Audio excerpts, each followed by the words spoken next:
Shanghai सहयोग संगठन। इस अंतर्राष्ट्रीय और अंतर सरकारी संगठन का नाम आपने जरूर सुना होगा।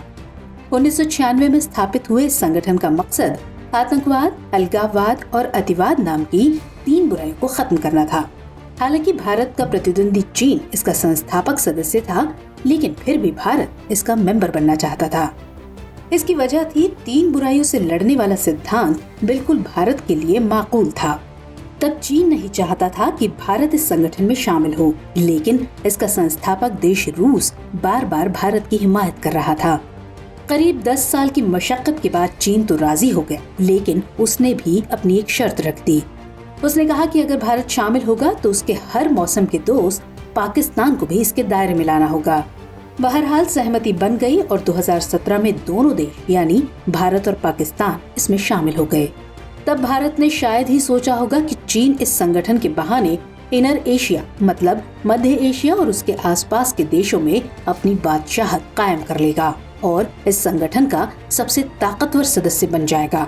मौजूदा वक्त में इस संगठन में चीन का बढ़ता वर्चस्व भारत की चुनौतियों को बढ़ा रहा है। संगठन के मध्य एशियाई देशों पर चीन की पकड़ इतनी मजबूत होती जा रही है कि इस इलाके में संतुलन बनाना बड़ी चुनौती हो गई है। वहीं दूसरी तरफ ईरान भी संगठन की सदस्यता पाने के बेहद करीब है। तो ऐसे में संगठन में चीन के बढ़ते दबदबे के चलते भारत के लिए अपने हितों की रक्षा करना एक बड़ी चुनौती है। ये कमोबेश वही स्थिति है जो ब्रिक्स में भारत के लिए बन रही है। अब ऐसे में सवाल यही है कि क्या वाकई शंघाई सहयोग संगठन पूरी तरह चीन की गिरफ्त में आ गया है, और दूसरा ये कि भारत के सामने क्या चुनौतियां हैं। तो दोनों सवालों पर आएंगे, लेकिन पहले शंघाई सहयोग संगठन के बारे में जान लीजिए। जैसा कि हमने पहले ही बताया कि इस संगठन की बुनियाद 1996 में ही डल गई थी। तब इसे शंघाई 5 कहा जाता था, क्योंकि 5 देशों ने मिलकर शंघाई शहर में इसकी नींव रखी थी। ये देश थे चीन, रूस, कजाकिस्तान, किर्गिस्तान और ताजिकिस्तान। 2001 में उज्बेकिस्तान इसमें शामिल हो गया और फिर इसका नाम पड़ा शंघाई सहयोग संगठन। 2005 से भारत इसका पर्यवेक्षक सदस्य रहा और साल 2017 में भारत और पाकिस्तान इसके फुल टाइम मेंबर बन गए। अब कुल 8 देश इसके सदस्य हैं, जबकि अफगानिस्तान, बेलारूस, ईरान और मंगोलिया इसमें पर्यवेक्षक के तौर पर शामिल हैं। ये एक राजनीतिक, आर्थिक और सुरक्षा संगठन है। इसका मुख्य उद्देश्य क्षेत्रीय सुरक्षा, सीमावर्ती क्षेत्रों में तैनात सैनिकों की संख्या में कमी करना, आतंकवाद, अलगाववाद और चरमपंथ के खिलाफ मिलकर लड़ाई लड़ना है। बाद में इसमें आर्थिक सहयोग को भी शामिल किया गया। चलिए अब इस सवाल पर आते हैं कि इस संगठन में चीन का दबदबा कैसे बढ़ रहा है। तो इस संगठन के सदस्यों को देखकर आप समझ ही गए होंगे कि मध्य एशिया के 5 में से 4 देश इसमें शामिल हैं। मध्य एशियाई देशों पर रूस का ऐतिहासिक प्रभुत्व है। इसकी वजह ये है कि ये देश पहले सोवियत संघ का हिस्सा थे और मध्य एशियाई देशों के स्थानीय अभिजात वर्ग और सुरक्षा प्रतिष्ठानों के साथ रूस के मजबूत रिश्ते हैं और इसी के बल पर वो मध्य एशियाई देशों के सिस्टम में अपनी गहरी पैठ बना चुका है।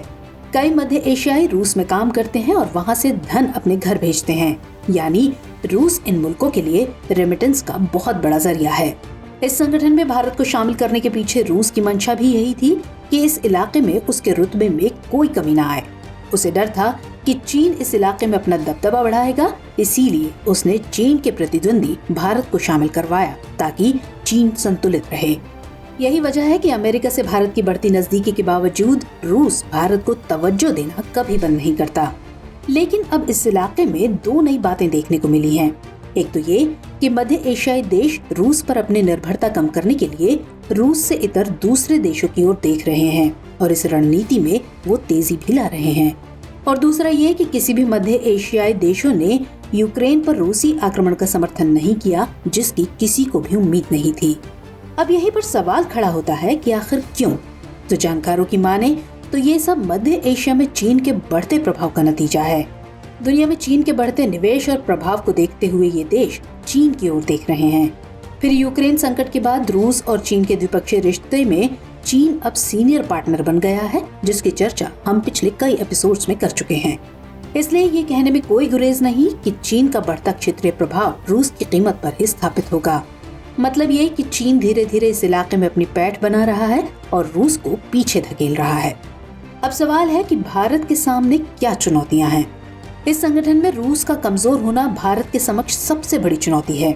इसकी वजह है कि इतने दिनों से इस संगठन के साथ भारत का जुड़ाव इलाके में रूसी दबदबे और उसके समर्थन पर ही आधारित है। रूसी वर्चस्व भारत के क्षेत्रीय हितों के लिए सबसे जरूरी है, लेकिन ऐसा लग रहा है कि रूस की दीवार अब दरक रही है। बढ़ती राजनीतिक ताकत, सीमा का साझाकरण और बढ़ती क्षेत्रीय सुरक्षा बताती है कि निकट भविष्य में चीन मध्य एशिया में एक ताकत बनने वाला है। भारत जब इस संगठन में शामिल हुआ तब माना जा रहा था कि रूस और चीन के बाद तीसरा बड़ा देश होने के चलते इस संगठन में भारत का दबदबा बढ़ेगा।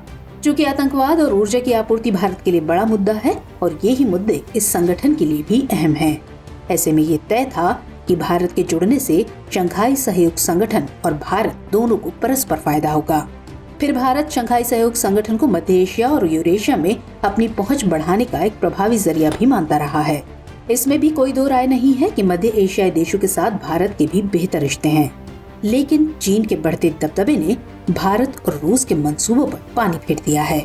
यानी इस इलाके में चीन को 19 साबित करने के लिए भारत को रूस की जरूरत है, लेकिन उस रूस का मजबूत और चीनी मकड़जाल से स्वतंत्र होना भी जरूरी है। भारत को रूस की जरूरत इसलिए भी है कि मध्य एशियाई लैंडलॉक्ड देशों तक इसकी सीधी भौगोलिक पहुंच नहीं है और ये और भी ज्यादा चुनौतीपूर्ण है। दूसरी ओर चीन ब्रिक्स की तरह इस संगठन को भी अमेरिका विरोधी मंच साबित करने के प्रयास में है। ईरान को ब्रिक्स की शंघाई सहयोग संगठन का सदस्य बनने का प्रबल दावेदार माना जा रहा है। चीन का दोस्त पाकिस्तान पहले से ही संगठन का सदस्य है। ऐसे में इस संगठन को पश्चिम विरोधी मंच बनाने से रोकना भी भारत के समक्ष बड़ी चुनौती है। बहरहाल ब्रिक्स के साथ साथ शंघाई सहयोग संगठन में भी बढ़ती चुनौती से भारत किस प्रकार लड़ेगा, ये देखने वाली बात होगी। चलिए बारी है इस कार्यक्रम के रविवारीय विशेषांक यानी दुनिया मेरे आगे की, जिसमें हम बात करेंगे दूसरी अहम अंतर्राष्ट्रीय खबरों की। चीनी राष्ट्रपति शी जिनपिंग अगले सप्ताह 5 मध्य एशियाई देश कजाकिस्तान, किर्गिस्तान, ताजिकिस्तान, तुर्कमेनिस्तान और उज्बेकिस्तान के नेताओं के साथ 2 दिवसीय शिखर सम्मेलन की मेजबानी करेंगे। ये चीन का मध्य एशियाई देशों के साथ पहला शिखर सम्मेलन होगा। ये शिखर सम्मेलन 18 और 19 मई को प्राचीन सिल्क रूट पर स्थित शहर शियान में आयोजित किया जाएगा। गौरतलब है कि चीन और मध्य एशियाई देशों के बीच औपचारिक संबंधों की स्थापना वर्ष 1991 में की गई थी। आपको बता दें कि चीन दुनिया का दूसरा सबसे बड़ा ऊर्जा उपभोक्ता देश है और चीन ने मध्य एशिया में प्राकृतिक गैस के भंडार का दोहन करने के लिए अरबों डॉलर का निवेश किया है।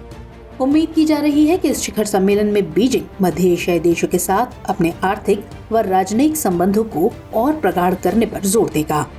चीन के विदेश मंत्रालय के प्रवक्ता वांग वेनबिन ने कहा कि इस शिखर सम्मेलन के दौरान जिनपिंग एक मुख्य भाषण देंगे, जिसे इस वर्ष के चीन की पहली बड़ी राजनयिक घटना के रूप में प्रस्तुत किया जाएगा। इसके अलावा वांग वेनबिन ने ये भी कहा कि बीजिंग मध्य एशिया के संबंध में अच्छे पड़ोसी और दोस्ती की नीति का पालन करता है और इस शिखर सम्मेलन में शामिल होने वाले राष्ट्र प्रमुख संयुक्त रूप से महत्वपूर्ण राजनीतिक दस्तावेजों पर हस्ताक्षर करेंगे। हाल ही में भारत के राष्ट्रीय सुरक्षा सलाहकार अजीत डोभाल सऊदी अरब में आयोजित राष्ट्रीय सुरक्षा सलाहकारों की बैठक में शामिल हुए।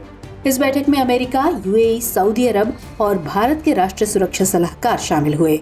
इस बैठक की मेजबानी सऊदी अरब के प्रिंस और प्रधानमंत्री मोहम्मद बिन सलमान ने की।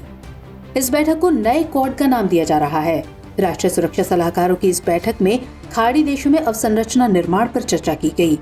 हालांकि भारत के विदेश मंत्रालय और राष्ट्रीय सुरक्षा आयोग ने अजीत डोभाल की इस यात्रा पर कोई आधिकारिक बयान नहीं जारी किया है। मेजबान सऊदी अरब ने बैठक के बाद एक आधिकारिक वक्तव्य जारी करके कहा कि बैठक के दौरान बैठक में शामिल देशों के बीच आपसी संबंधों को मजबूत करने और खाड़ी क्षेत्र में स्थिरता व विकास कार्यों पर चर्चा की गई। गौरतलब है कि अमेरिकी राष्ट्रीय सुरक्षा सलाहकार जेक सुलिवान और भारतीय राष्ट्रीय सुरक्षा सलाहकार अजीत डोभाल की इस बैठक इस नजरिए से भी महत्वपूर्ण है कि आगामी कुछ दिनों में अमेरिकी राष्ट्रपति बिडेन और भारतीय प्रधानमंत्री मोदी की भी बैठक होने वाली है। भारतीय प्रधानमंत्री और अमेरिकी राष्ट्रपति G7 आउटरीच कार्यक्रम समेत कई बैठकों में मिलने वाले हैं, जिसमें सिडनी में आयोजित होने वाला क्वाड शिखर सम्मेलन भी शामिल है। आपको बता दें कि क्वाड भारत, अमेरिका, ऑस्ट्रेलिया और जापान का एक समूह है, जिसकी स्थापना 2017 में की गई थी। इसका उद्देश्य मुक्त, स्पष्ट और समृद्ध इंडो पैसिफिक क्षेत्र सुनिश्चित करना तथा उसका समर्थन करना है।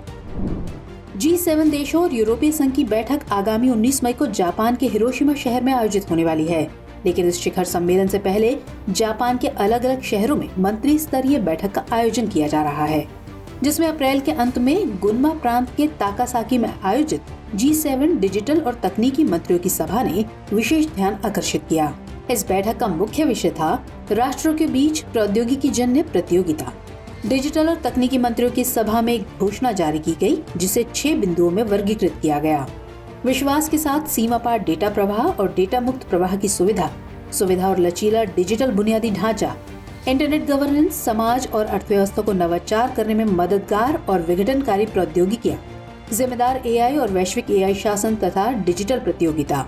आपको बता दें कि G7 एक अंतर सरकारी संगठन है, जिसे वर्ष 1975 में उस समय की शीर्ष अर्थव्यवस्थाओं द्वारा वैश्विक मुद्दों पर चर्चा करने के लिए एक अनौपचारिक मंच के रूप में गठित किया गया था। Canada, France, Germany, Italy, Japan, United kingdom और संयुक्त राज्य अमेरिका इसके सदस्य देश हैं।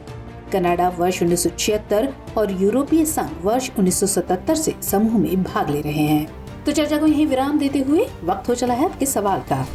शंघाई सहयोग में भारत के समक्ष किस प्रकार की चुनौतियां हैं, व्याख्या कीजिए। तो हमारा कार्यक्रम आपको कैसा लगता है और इसे लेकर आपके क्या सुझाव हैं, कमेंट सेक्शन में जरूर बताएं।